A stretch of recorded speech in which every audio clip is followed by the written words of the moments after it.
Assalamualaikum warahmatullahi wabarakatuh. Salam jumpa, salam sejahtera untuk Anda semua. Salam persaudaraan dari kami. Terima kasih atas respon positif Anda dan mohon maaf jika ada kekeliruan serta tidak semua komentar sempat kami berikan balasan.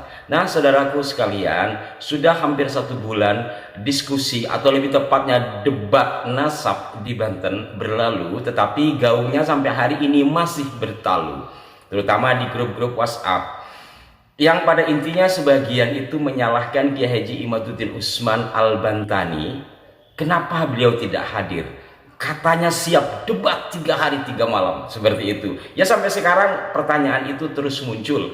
Walaupun saya secara pribadi juga mungkin sebagian orang akan menilainya lain. Saya secara pribadi mengapresiasi acara di Banten tersebut karena ya dengan susah payah panitia telah menyelenggarakan sebuah pertemuan yang bagus. Hanya saja memang secara substansi belum dicapai karena ujung-ujungnya dari diskusi itu seperti debat kusir. Tapi apapun, saya dapat menyerap berbagai hal yang bermanfaat dari sisi keilmuan, baik itu ilmu perdebatan, ilmu yang lain-lain lah. Pada intinya saya merasakan sesuatu yang ada manfaat dari pertemuan itu.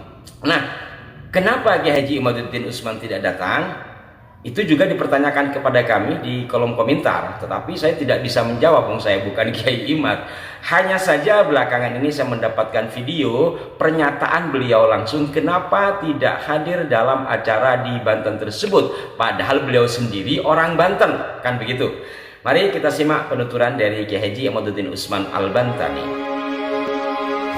Perdebatan Banten itu karena memang yang saya debat ini nasab daripada Ba'alawi, dan Ba'alawi memiliki persatuan di Indonesia namanya Rabita Alawiyah. Kita ingin tahu bagaimana Rabita Alawiyah mempertahankan dari nasab mereka yang sudah diakui berpuluh-puluh tahun, bahkan ratusan tahun. Tapi Rabita Alawiyah sendiri tidak datang. Walaupun demikian, karena yang melaksanakan saudara-saudara saya yang ada di Banten itu, saya didatangi oleh panitia. Kiai mohon sebagai pengantin harus datang. Insya Allah saya datang. Tetapi kemudian saya mendapatkan surat dari para kesepuhan yang mendukung tesis saya, baik dari Banten, dari Jawa Tengah, Jawa Timur.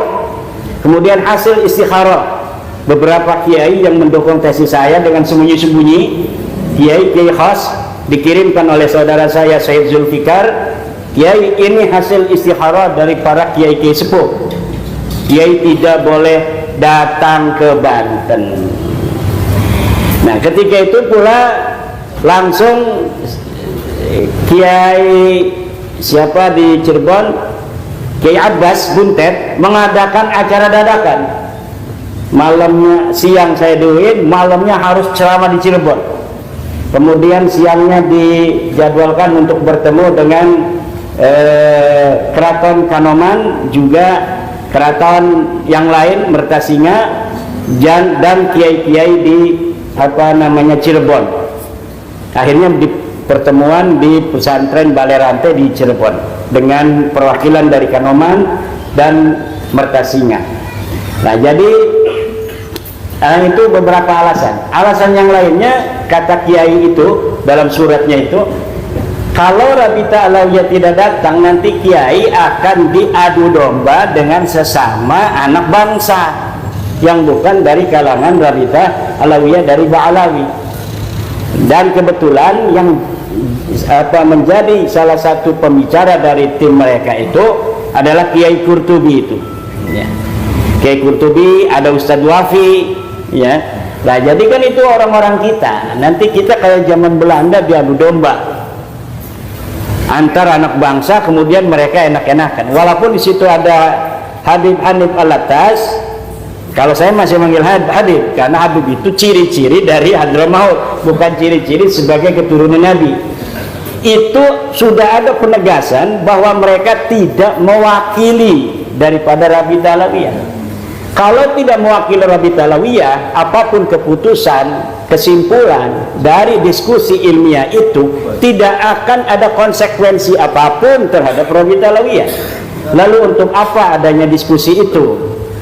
Kalaupun misalnya tidak langsung kesimpulan, kalau dengan Rabita Alawiyah dengan santai, ini manuskrip saya pakai PowerPoint, kemudian coba diteliti bareng-bareng kan enak.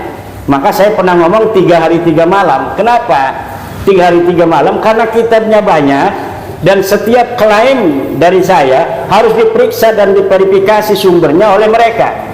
Kemudian setiap bantahan mereka dari kitab apa nanti saya verifikasi. Nggak bisa langsung tiktok langsung selesai, nggak bisa.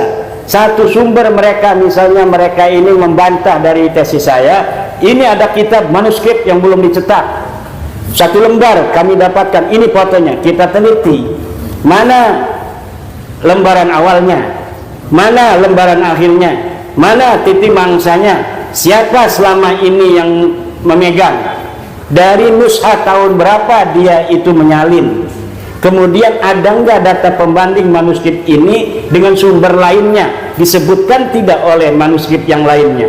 Kalau tidak, itu bisa jadi manuskrip palsu. Manuskrip palsu itu bisa dibikin zaman sekarang itu. Kertasnya kertas tua misalnya, kita butuh kertas 100 tahun yang lalu, itu masih ada di toko-toko loa. Kertas 100 tahun lalu kita bisa ada di toko loa. Kemudian kita tulis dengan gaya-gaya tahun tua dan lain sebagainya. Dan ini pernah terjadi.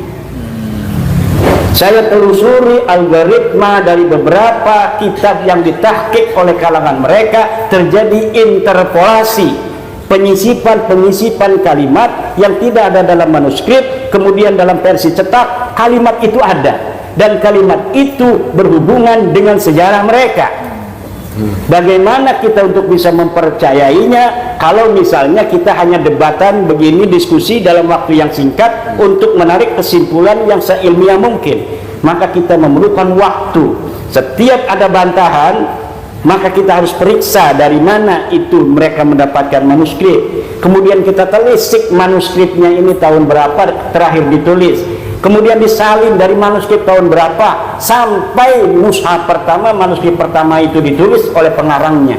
Ini perlu sanad dan riwayat, dan inilah yang membutuhkan waktu. Dan kalau mereka sudah siap itu, saya siap dengan tim untuk berdiskusi dengan santai untuk menemukan hakikat. Dosa loh mereka itu kalau misalnya kita punya dalil bahwa mereka sudah tidak terbukti secara ilmiah pustaka sebagai turun Nabi, lalu tanpa dalil apapun mereka masih mengakui diri mereka sebagai seorang keturunan Nabi.